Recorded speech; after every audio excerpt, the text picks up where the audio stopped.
कहते हैं कि उम्मीद की डोर कभी नहीं छोड़नी चाहिए। मध्य प्रदेश के बालाघाट का एक बेटा जो 7 साल पहले अपनों से बिछड़कर सरहद पार पाकिस्तान की काल कोठरी में गुम हो गया था, अब वापस लौट रहा है। यह कहानी है 38 वर्षीय प्रसन्नजीत रंगारी की। अक्टूबर 2019 से लापता प्रसन्नजीत का परिवार तब तक उसे मृत मान चुका था जब तक कि 2021 में पाकिस्तान की जेल से छूटे कुलजीत सिंह का फोन नहीं आया। उस एक फोन ने बुझती हुई उम्मीदों को फिर से जला दिया है, लेकिन संघर्ष अभी बाकी था। अपने औलाद होने पे दुख होता था कि हम ऐसी औलाद है जो अपने माँ बाप के लिए कुछ नहीं कर सकते। मैं मेरे बाबूजी के लिए कुछ नहीं किया, पर कम से कम अपनी माँ के लिए तो कुछ करूं, ऐसा लगता था मुझे। 2 साल तक प्रशासन और नेताओं की चौखट पर माथा टेकने के बाद भी जब कुछ नहीं हुआ, तब फरिश्ता बनकर आए मानवाधिकार कार्यकर्ता कपिल फूले। मानवाधिकार आयोग के दखल और विदेश मंत्रालय की सक्रियता ने कागजों के ढेर में दबे प्रसन्नजीत के अस्तित्व को खोज निकाला। आज बहन संगमित्रा की आंखों में खुशी के आंसू है और बूढ़े माँ बाप की दुआएं कबूल हुई है। कलेक्टर मृणाल मीणा की संवेदनशीलता ने इस परिवार को वो सहारा दिया जिसकी उन्हें सबसे ज़्यादा ज़रूरत थी। सरहदें तो बड़ी थी, पर अपनों का प्यार और संघर्ष की जीत उससे भी बड़ी निकली। अब 7 फरवरी को जब प्रसन्नजीत अपने गांव की मिट्टी को छुएगा, तो वो पल सिर्फ एक परिवार का नहीं बल्कि पूरे गांव और जिले की जीत का होगा। हमको सूचना 1 तारीख को मिली, 1 फरवरी को, कि वो अमृतसर के बॉर्डर पे है करके पाकिस्तान वालों ने छोड़ दिए करके।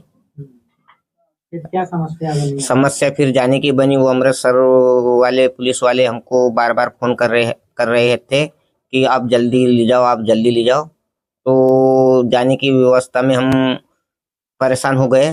फिर हमारे पास में नीतीश भैया आए, उन्होंने फिर कलेक्टर साहब को फोन लगाए और फिर कलेक्टर साहब ने हमारी सारी व्यवस्था कर दी। कलेक्टर साहब ने वाहन से जाने की व्यवस्था की? हाँ, वाहन से जाने की व्यवस्था कर दी।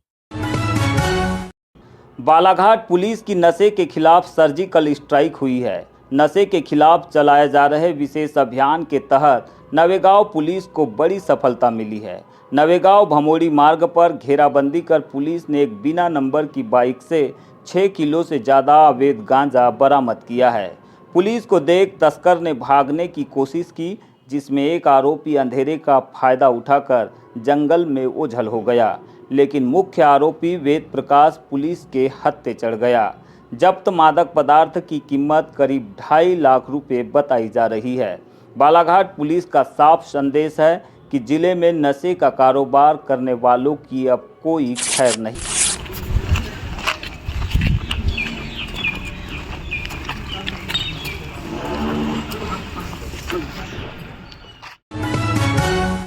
बालाघाट के टेकाड़ी में संचालित हर्ष राइस इंडस्ट्रीज पर एनजीटी का शिकंजा कसता नजर आ रहा है। मंगलवार को एनजीटी के आदेश पर गठित 2 सदस्यीय टीम मिल पहुंचकर गहन जांच की और मौके पर पंचनामा तैयार किया।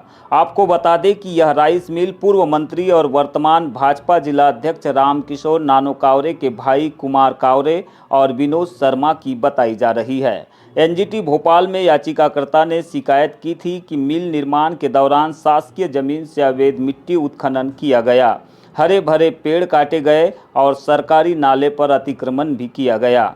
साथ ही मिल से निकलने वाले भूसे से जल प्रदूषण और वन्य जीवों को खतरे की बात भी सामने आई थी।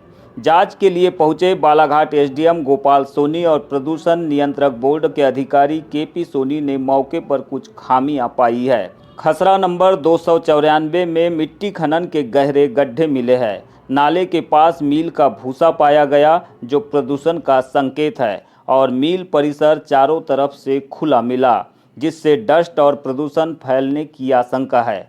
हालांकि टीम को मौके पर अतिक्रमण और पेड़ कटाई के कोई सबूत नहीं मिले हैं। प्रशासन ने दोनों पक्षों की मौजूदगी में पंचनामा तैयार कर लिया है।